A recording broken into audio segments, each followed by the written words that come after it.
Hey, a question for both guys. You've had the pleasure of playing with Tyler Toffoli and probably the displeasure of playing against him when he was with the LA Kings. Can you each answer what it was like to play against Toffoli and what makes him so tough to defend?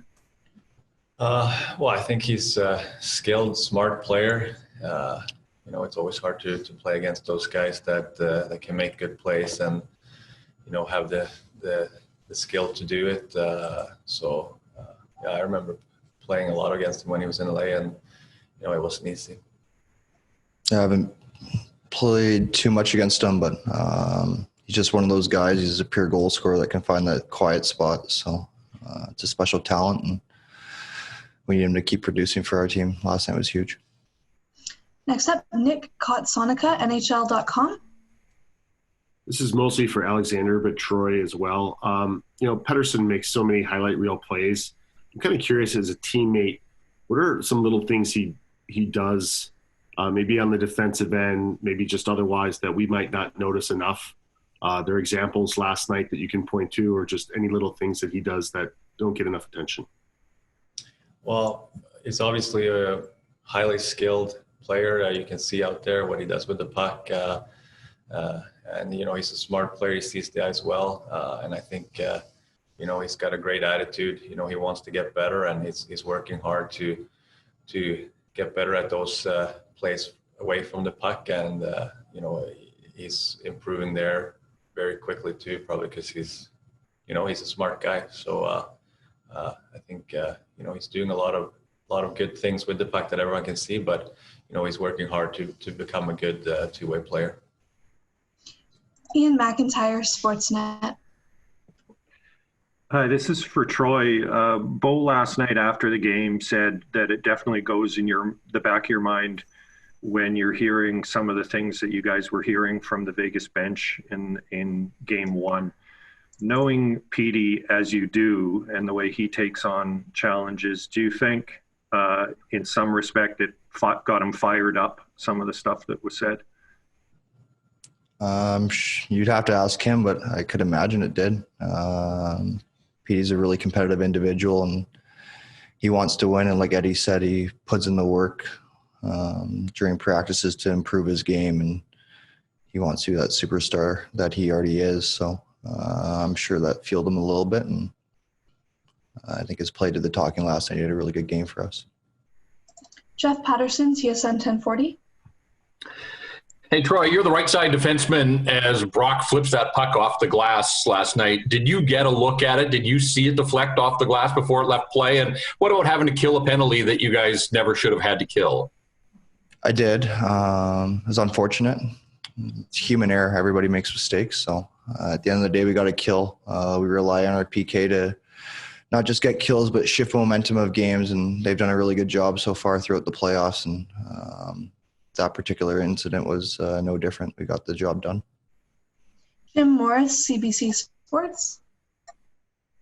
Thank you. Alex, after the way you lost Sunday's night game, how important was it to get that? I mean, we always talk about the first goal and the importance, but like 90 seconds into game last night to get that first goal, how important was that just for the confidence and for the belief of the team? I mean, it's always nice to get an early goal, but I think we weren't happy about it game one, and we were ready to come out and play a better game, and I think we were going to do that no matter whoever got the first goal. But it's always nice to get the first one. Farhan Lalji, TSN 1040. Guys, I want to ask you about the Jacob Blake video from Kenosha, Wisconsin in the last couple of days. I want to ask you if either of you have seen it, what it meant to you, and just your reaction to it.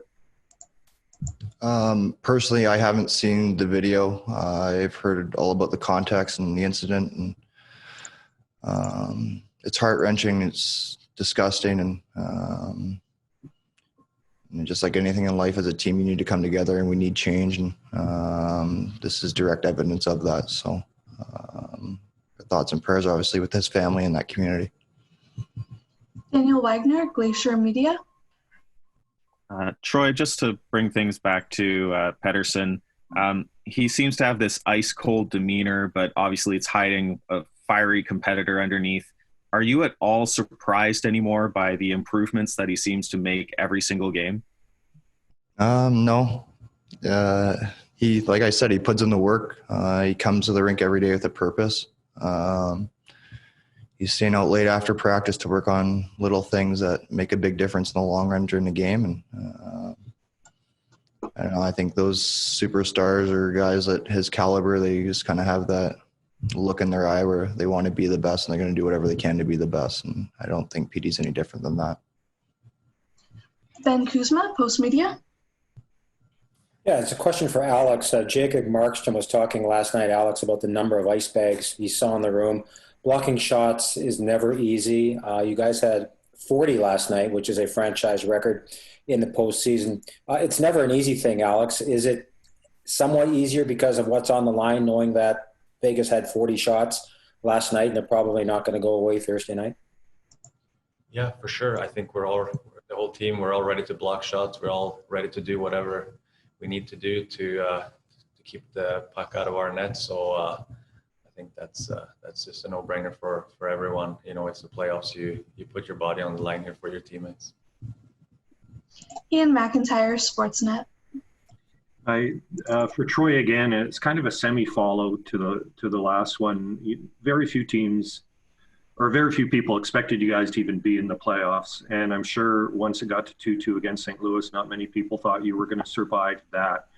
And yet your team is still here, and now it's turned this into a best of 5. Have you gotten accustomed to people on the outside doubting what you can do as a team? And do you think it fuels you as a team at all? I don't think it really matters too much. The roster we have here and the staff that we have here, the 52 people in our group, we all have belief in our group, and that's the only belief we need. Obviously, it's nice to have the support of our own fans, but like I said, we believe in our group, and we got to continue to show it. Patrick Johnston, Post Media. Hey, Alex, just going back to the PD goal last night with that pass that you made across to him, did that unfold naturally, or was that something of a set play? Can't tell you. No. I think some of it we talked about before the face-off, and then it just kind of PD opened up there. And, obviously made a pretty good move. And John Matisse, The Score. Hey guys, this is for either or both of you.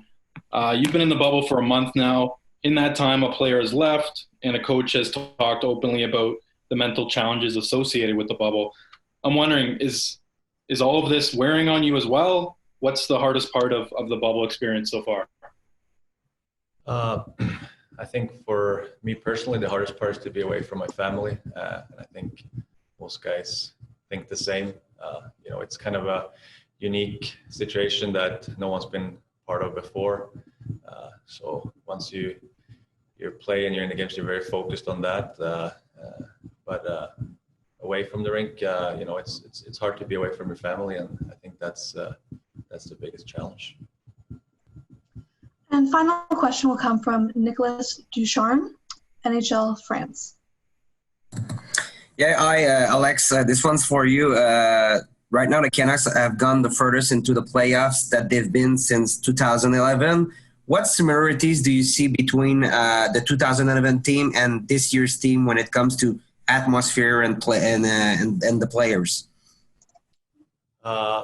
I don't know. I'm not going to make too many comparisons, but I think we have a good team. We believe in ourselves, and our group is tight, and I think that's important that we all get along with each other, and we like spending time with each other, and we like to be on the ice together and